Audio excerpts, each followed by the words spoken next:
Four Corners. Our Brittany Bodden has a look at what the community is doing to turn things around. It was a quiet area at one time. We grew up around here. Every parent and grandparent knew everybody, and if we come into any kind of disagreement with anybody, well, our grandparents knew about it 2 hours before we get home.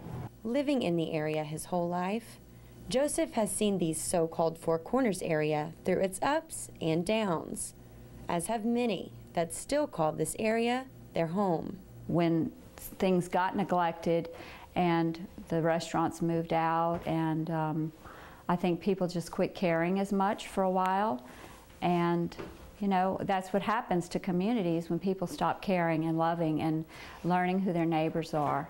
Giselle has been a part of the Neighborhood Watch since she bought her property in the area 6 years ago. She also served as Coterie Chair, which is an organization designed by the city to help bring the community together.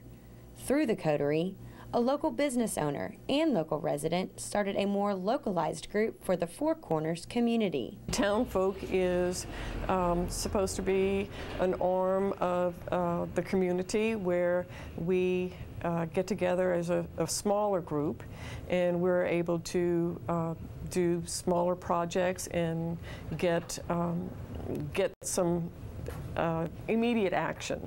Townfolk plants trees and cleans up around the community, doing what they can to beautify the area, with people like Joseph Shelvin leading the way. I see some things that has to be changed. I see some buildings that probably have to be renovated, and some even have to be torn down.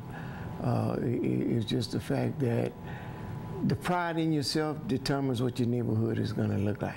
And many residents could not be happier living in the area. I wanted a place that was near downtown, that bordered downtown, and having, you know, the Piggly Wiggly behind us was a help as well. And I enjoy where I live. I'm very proud of it.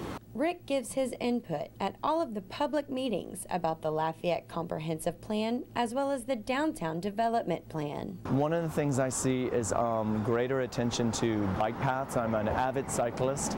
I try to attend all the biking events that we have. I'd like to see some more pedestrian paths, and really just a general commitment from the city to help make our area as beautiful as they do every other area. And Giselle loves the area because it is her definition of a true community. There's such a diversity of people who live here, you know, every color, every persuasion. There's, you know, artists and professors and, you know, nurses and students, all neighbors, just creating community. People plant gardens here. You actually see neighbors in their yards sitting on the porches. Each person admits there are problems in this area, but they are doing what they can to make a positive difference. We need to change the perception that the Four Corners area is not a safe place to live, a safe place to work, or a safe place to visit. Because A, that's not true, and B, we are working hard every day to make sure that this neighborhood is going to thrive.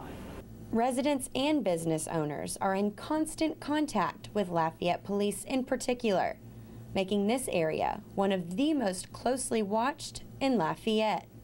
These community members are doing all they can to turn this area around, but it's going to take the entire community to care and start doing what they can to make this area the best that it can be.